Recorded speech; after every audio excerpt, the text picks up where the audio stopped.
So once upon a time, in a very beautiful land in the south of Romania, where barons and counts would own a lot of villages, there was this peasant.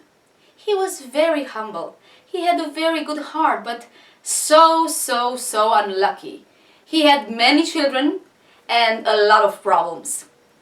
And of course, one day, because the count in those times was also the judge of his lands, he realized that this poor peasant, he's very unlucky and he has no way to improve his life. And he said, well, listen, I'm sorry for you. I can see you are hardworking, but things are not going the right way for you. So you have a lot of children, you have a big family, so I will give you a piece of land so you can build your house there. Oh, thank you very much. Thank you very much, Your Highness. Thank you. So he started to build his house. But in order to build a house towards up, then first time you have to dig down, right? To do the foundation. And he did that part, but by the night he forgot to cover it.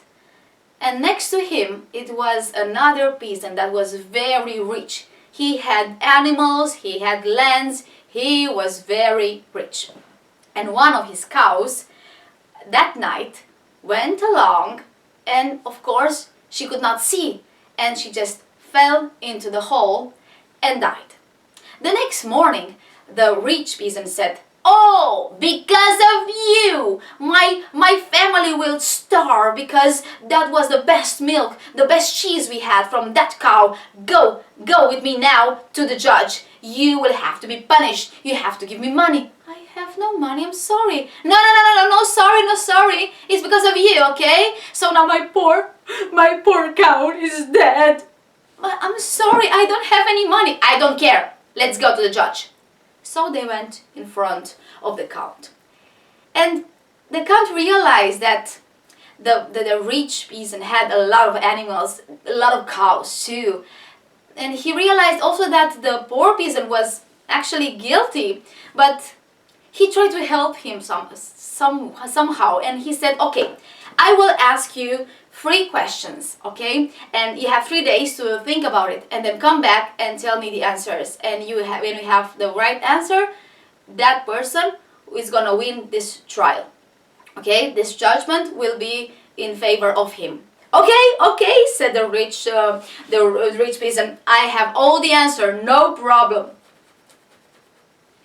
Yeah, he was not very educated, but also the humble peasant was not educated either. It's just his pure heart that was asking to be very polite, but otherwise he knew nothing.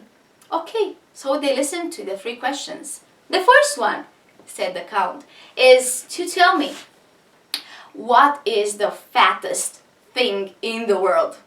Second, what is the fastest thing in the world? And third, what is the best thing in the world? So they left. Oh, the peasant that was very rich was very calm. He had the answers, or he thought. But also, the humble peasant went back home and he was very upset.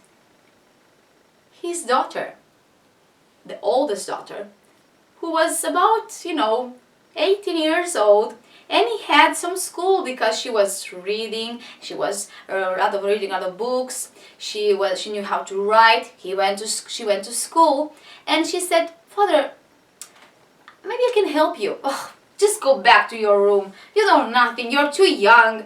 Please." Anyway, you don't have any other version of this answer, so just let me help you. Okay. So he told her the 3 questions. And she said, well, give the count these 3 questions because I think he is a very good heart and very nice person. But you need to tell him this. And she said an answer for all the 3 questions. After the 3 days, the poor peasant and the rich peasant came back to the count. And he said, okay, let's start. So, what is the answer for this? What is the fattest thing in the world? Of course, the rich peasant said, well, that is my pig. I have such a big fat pig. It's the fattest in the world. He has grease like this on him. Very, very big grease. He's really fat. The poor peasant said, I think that the earth is the fattest thing, because the earth gives us all the food we need and supports us, people and animals, and gives us cereals and vegetables and fruits and water and everything that we need. So I think the earth is the fattest. You are right, said the count. Okay, what is the fastest thing in the world? Well, I think the fastest is my horse. He's so fast that you just blink one time and bing, he's gone. The poor peasant said, I think the thought is the fastest. You just think of one thing and then it's gone. And then another one comes and another one, so fast. Yes, you are right. You're too right. Something is not wrong there. Something is wrong, sorry. Something is wrong, very wrong there. But he went along and said, okay, the third question. Please answer me this one. What is the best thing in the world?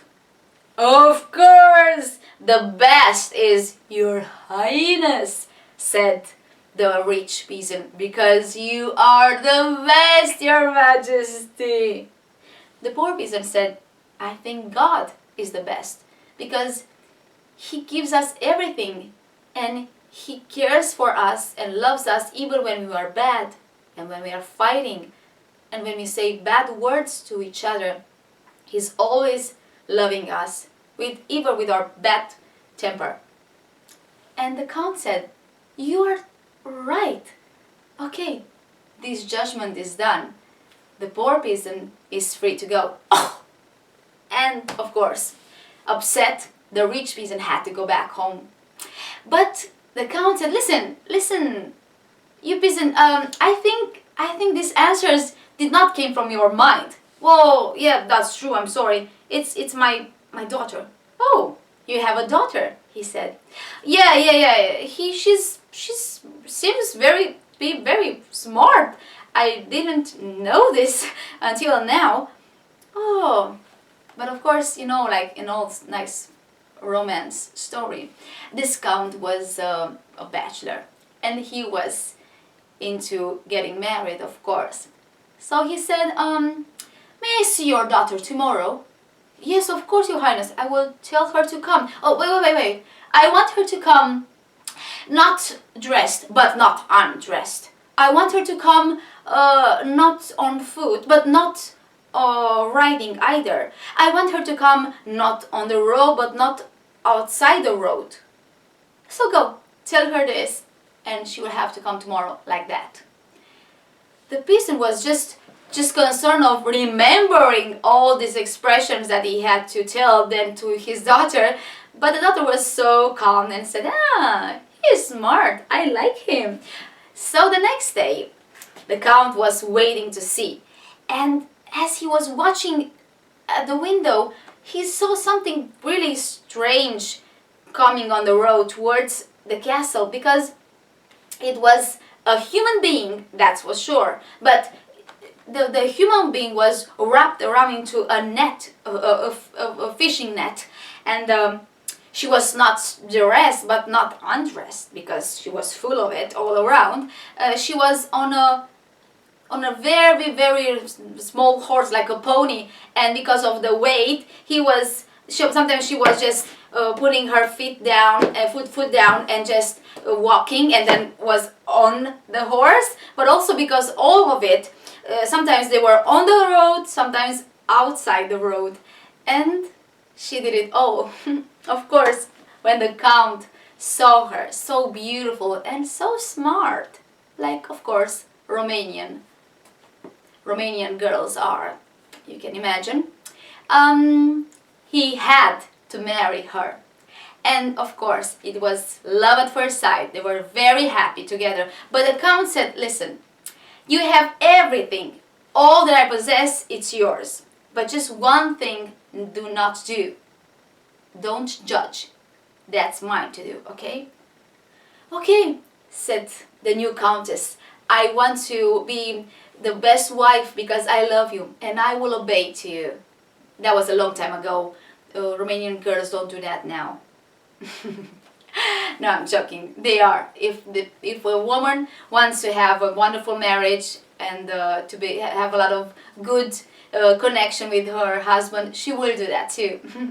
But one day, as the count was outside, she had to do something because two peasants came around and said, "Ma'am, I'm sorry. Where's the master?" He's out. I'm sorry. I cannot help you." "Please, ma'am, please. We need to be judged. Please give us some judgment because we cannot go further. Otherwise, we will start to fight and kill each other." "Yeah, I'm gonna beat him up." "No, I'm gonna beat you." "No, I will. No, I will. No, I will. No, I." Anyway, they were starting to fight. No, please, please, please, please, don't fight. I'm sorry, I cannot help you. I can't judge instead of my husband's place. But what happened? "Well, see, I have a cow. Yeah, and I have a carriage.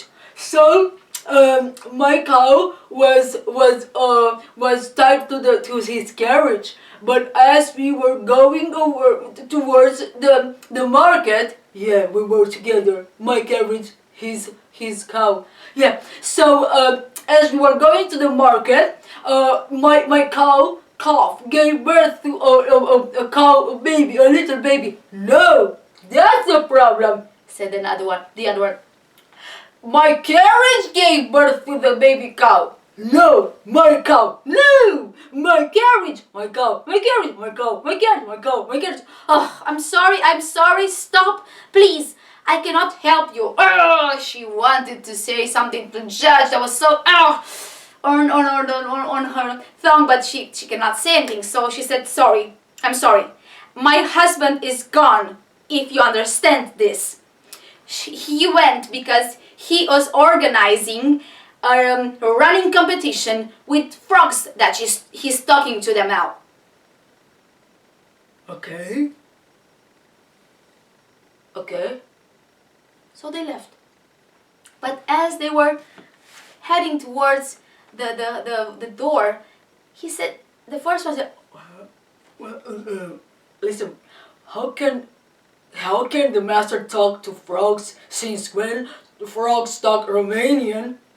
Sorry, these peasants also, as you can see now, they speak in English, but they are bilingual. But anyway, usually they speak only Romanian. Anyway, so yeah, you're right. That's weird. And also frogs going to a running competition?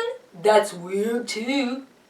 So they went back to the count and said, "Mom, sorry. I was just wondering, how can frogs talk and how can frogs go to a running competition?"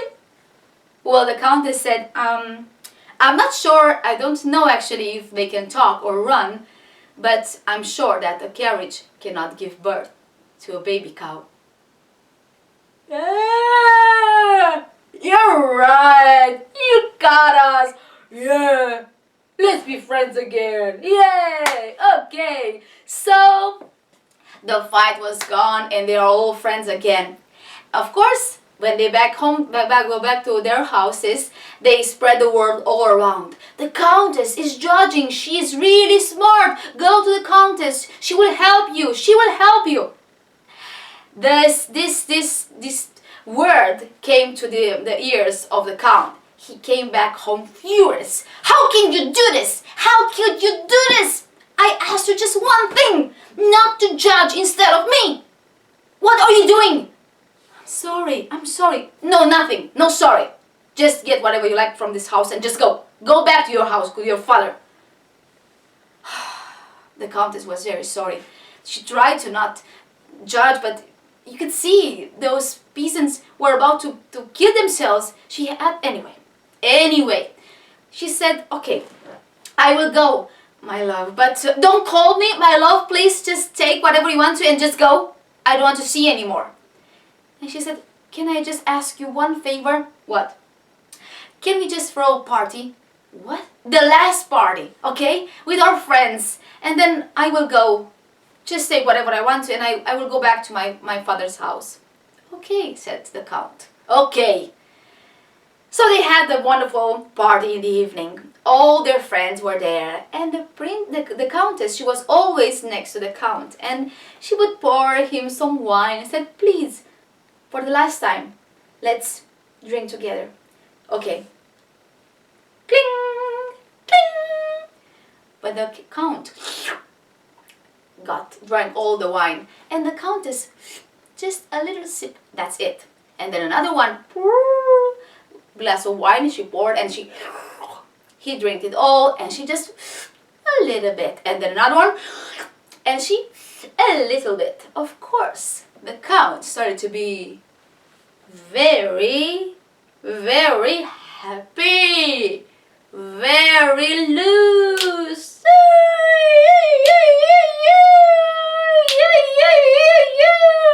So they started to dance and laugh. He was very, very happy and sleep. The next morning, he woke up and my head is where am I? What is this traditional Romanian carpet? Where am I now? And and in the same room was his wife, beautiful, waiting to serve him breakfast. What's going on? Where are we? Well, my love, good morning. Well, you said after the party to take whatever I love from the house and go. And what I love from the house is you. So he realized he had a too smart wife. So they had to do everything together, even to judge together. And they lived happily ever after, singing like this. Badie pălărie nouă, șai-ri-ra-ri-ra-ri-ra. Tu mi-ai rupt inima în două, șai-ri-ra-ri-ra-ri-ra. Tu mi-ai rupt-o, tu mi-o cosă, cu fir roșu de mătasă, șai-ri-ra, dai-ri-ra-ri-ram, șai-ri-ra-ri-ra-ri-ram. Badie-ai om de omenie, șai-ri-ra-ri-ra-ri-ram. Dar sărutul nu-l prea știe, șai-ri-ra-ri-ra-ri-ram. Eu sărut, el nu mai pot, dar el prostul uită tot, șai-ri-ram, dai-ri-ra-ri-ram, șai-ri-ra-ri-ra-ri-ram. Eu sărut, el nu mai pot, dar el prostul uită tot, șai-ri-ram, dai-ri-ra-ri-ram, șai-ri-ra-ri-ra-ri-ram. Și-am mâncat lecat pe oșa și v-am spus povestea așa, ui-ha!